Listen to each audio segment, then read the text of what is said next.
Did you know that over the course of our lifetime, we will spend a total of 3,680 hours or 153 days searching for misplaced item? The research found that we lose up to 9 items every day in a lifetime. Phones, keys, sunglasses, and paperwork are on top of the list. Hello and welcome back. Let's talk about decluttering your life and not only physical things.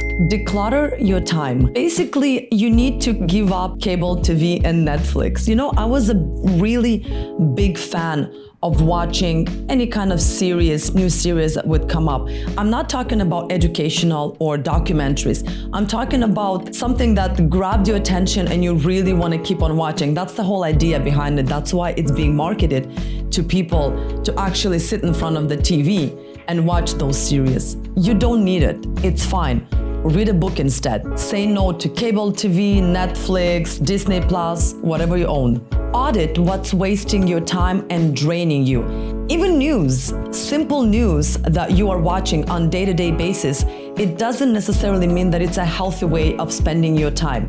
Anything you need to know is going to be brought up to you without you having to look at the news every day, unless it's part of your job. So audit for sure what goes into your mind and what takes space. Physical clutter. There's plenty of videos going on YouTube and plenty of books to teach you how to declutter physically. But let me tell you from personal experience what I learned in the last couple of months. You can leave off 20% of what you own. I moved countries this summer and all of my things, most of my things are in a storage, and I've been living out of a suitcase for the last 3 months. And let me tell you, it's so liberating to have fewer choices.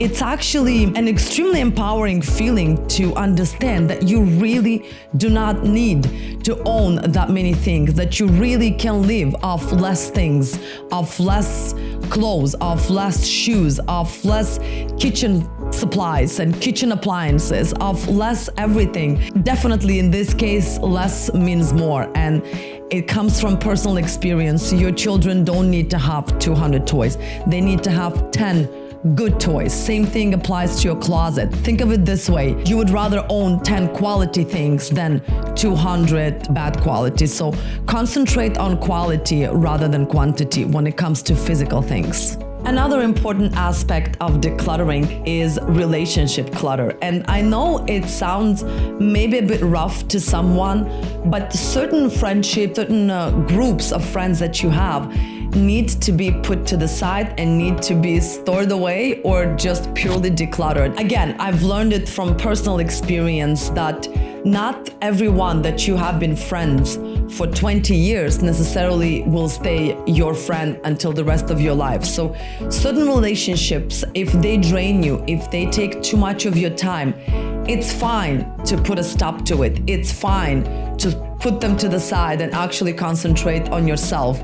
So relationships are one of the biggest factor when it comes to our time management. If you really feel like certain relationships take too much of your time and require too much of your attention, there is no shame in putting a stop to it and saying no and moving those relationships to the side. Financial clutter. Oh my God, where do I begin? Cancel those subscriptions, and I'm so guilty of that. There's so many subscriptions that I didn't even know that I had until I started being much more aware of my financial goals, and because I'm trying to reach financial freedom. Those little things add up. Those are your main expense, not when you pay off your bills. Those are necessary expenses, but those unnecessary subscriptions like Netflix, which takes up your time, you really need to put it on hold, to cancel it. Go through your list. I didn't even realize how many unnecessary subscriptions I had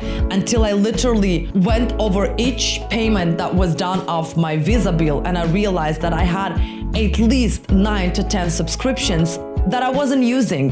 That's one of the main things that I really started doing when I was thinking that, I need to learn how to save more money. Cancel those subscriptions. Do what rich people do.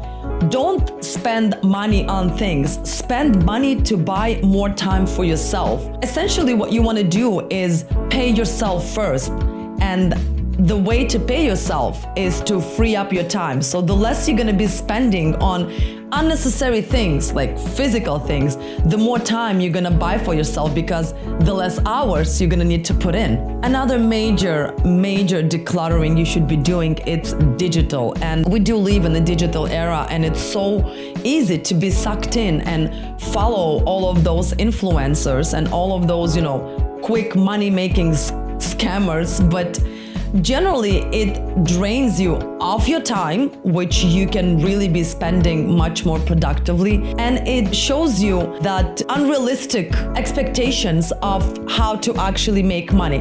Some of them make sense, and I did take some of the courses by following some of the influencers.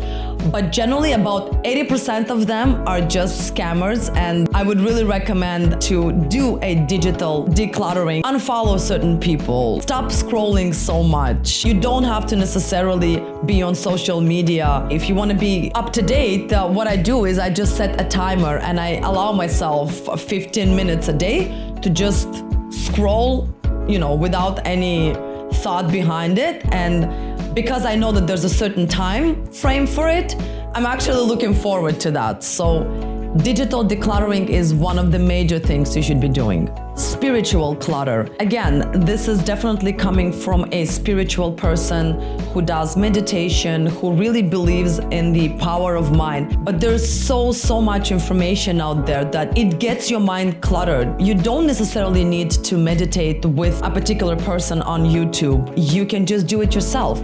You don't necessarily need to read a book about spiritual journey or how to meditate or how to reach a higher self. You can just do it yourself. You just need to listen to your gut feeling. You just need to be present. Spiritual clutter is something that I encountered just recently as I started to get more and more into meditation and to learning how to still myself. And I saw that there's so much information out there and so many books and so many advice that people tend to give thinking that they're doing you good. Some of them are actually worth listening, but the majority, no. You need to actually listen to yourself, and your spiritual awakening should come from within, not from necessarily everything that surrounds you, all of that extra information. So please do share with me how you declutter your life, what steps you're taking to do it. Comment down below, I'll make sure to answer, and I'm gonna see you in my next video.